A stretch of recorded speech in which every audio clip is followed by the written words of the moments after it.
There were so many iterations of the 50 Fathoms watch, so many inspired homages, and then we get the Thorn watch. How is it different? Is it any better? What does it actually achieve in this oversaturated homage market? Well, I'll tell you what, it achieves plenty, it does it right, and it does it under $100. Let's talk about this watch in detail because it deserves your attention, really. This watch here was sent to me by AliExpress for review, and I'll be doing an unbiased and honest review as per usual, really. Now, I'll be leaving the affiliate link to this watch in the description below the video. As well as that, I'll be leaving a link to my collection. So that is basically one place where you can find all the watches we've been discussing lately, just in one place. As well as that, check out the discount codes also below. And now let's dive in and talk about this Thorn watch. Plenty of them going around, but is this the one you should pay attention to? Let's find out.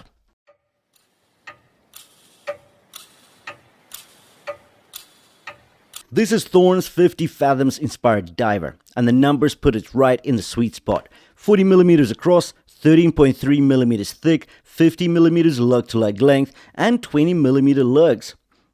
We also get a 5.9mm in diameter screw-in crown. A good chunk of that height comes from the tall box crystal. It's actually K9 mineral crystal, an optical grade crown glass you see a lot in Chinese watchmaking. It's clearer and tougher than acrylic, not as scratch hard as sapphire, and the anti-reflective treatment can throw a faint blue or even some gold tint in certain light conditions. Top down, it absolutely sells the look. You get a flat, high-polished ceramic bezel insert with beige markings and numerals at 15, 30, 45, set into a fully sandblasted 316L case.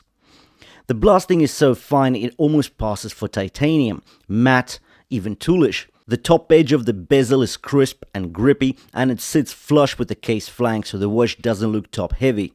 From the side you can see some real character, a deep, smooth, arching mid-case that flows into long, aggressively downturned lugs. The curve is why a 50mm lug span still hugs the wrist, especially on this canvas strap. Transitions are handled with soft chamfers, no sharp breaks, so light slides over the case instead of catching. The crown mirrors that theme, slightly convex, blasted for grip, and the threads feel reassuringly notchy. If we touch on the history very quickly, the 50 Fathoms actually launched in 1953 for French combat divers and helped define the modern dive watch template. Black, legible dial, timing bezel, serious waterproofing, and this Thorn borrows that language, then updates it with ceramic, a box crystal, and that finely blasted case. The net effect is a vintage silhouette, contemporary execution. It does look purposeful, wears easier than the specs suggest, and the tall crystal pulls your eye straight into the dial. Let's touch on the crown action here. Unscrewing the crown is easy. The notchy threads bite cleanly, and the 5.9mm diameter gives plenty of grip. Inside is Seiko's NH35, which gets 24 joules, 21,600 beats per hour, hacking and hand winding, with 42 hours of power reserve. The wind feels buttery, light preload, a muted ratchet, and instant pickup from Seiko's magic lever bidirectional system. Pull once and you hit the ghost date detent, because the NH35 caliber has a date, but this dial doesn't. Pull again to hack. Time setting is nicely damped and backlash free, so hand placement is precise. Press in and the stem has a confident end feel. Threads re-engage smoothly and lock down with a positive bite. Proper tool watch secure crown action. When I work this bezel, I really do feel like a watch nerd. Well, I am a watch nerd, but this bezel makes me even feel more like a watch nerd.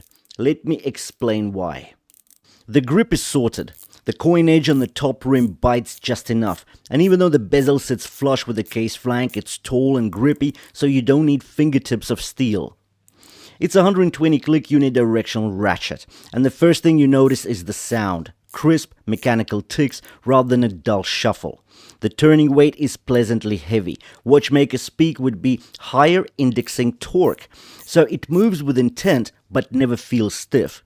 Now, there is some springiness between clicks that we can feel when we push forward, and that's completely normal. What we're feeling there is a touch of elastic overtravel in the click spring and pull as they ride the tooth flank. In other words, with a little pressure, you can bias the ring within the tooth. Then the spring's preload snaps it back into the detent when you release. Because the teeth are cut with an anti-reverse profile, there's effectively no backplay at rest. The pole can't slip backwards past the click. And the net result is that it feels alive when you're turning it and rock solid once you stop it. Alignment on the marks is precise, the audible cadence is consistent, and that slightly higher resistance plus the no overhang profile means accidental bumps are far less likely to shift your timing. To cut it short, we get confident indexing, zero wobble at rest, and a tone that tells you this is a properly engineered bezel. It's the kind of bezel that makes you set a timer just because it's fun to use. Center stage starts with the crystal. It's a tall box K9 mineral, optical grade crown glass, with an anti-reflective layer that throws a warm purple and sometimes gold hue at steep angles. Now, I can't verify the gold film claim beyond what the maker states, but the effect is real. Because the box walls are high, you get that retro edge distortion at oblique views. Head on, it stays clear. Paired with the screw down crown and the screw back, it underlines the watch's 200 meters water resistance, while giving you that vintage theater. Drop past the crystal and the dial is a piano black high gloss field. It's enamel-like in appearance, even if it isn't labeled as enamel on the listing. Just inside the rehaut sits a clean white minute and seconds track. Our furniture follows the classic diver grammar, so we get Arabic numerals at 3, 6, 9 and 12 with baton plots at the remaining hours. These are luminous elements. Think raised pad printed lume blocks rather than framed appliques, so you get big, readable shapes that charge quickly. The hands are baton style with lume down the center and crisp white borders for daytime contrast. The second hand is a long arrow tip pointer that reaches right out to the rehaut. At the crystal's edge, you'll see the tip visually dip as the box walls refracts the light. And we get the little bits of optical drama you only get with a tall box profile like this one. Text is restrained and period correct. The Thorn wordmark is a vintage-leaning typeface that actually looks considered, not cartoonish, and a tidy spec line above 6, automatic, and 200 meters, keeping everything balanced. Night performance is the payoff. The dial markers and hands are charged with C3 Superluminova, that familiar green emission, and the ceramic bezel insert is also lumed. So the scale glows as a continuous ring. It's bright, even, and long-lasting. We can see that the lume was evenly applied, the kind of application that's become a Thorn hallmark and mirrors the refinement you see in the casework.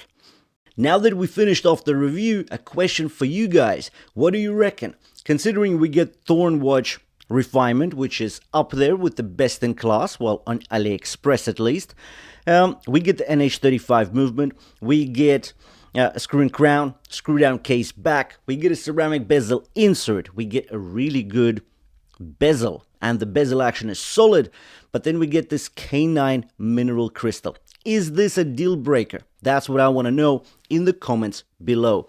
Also, let's not forget the price. $100? That's sharp. Anyways, thank you for watching this review. The affiliate link is in the description below, as well as the discount codes. Thanks for watching, and I'll see you in the next one.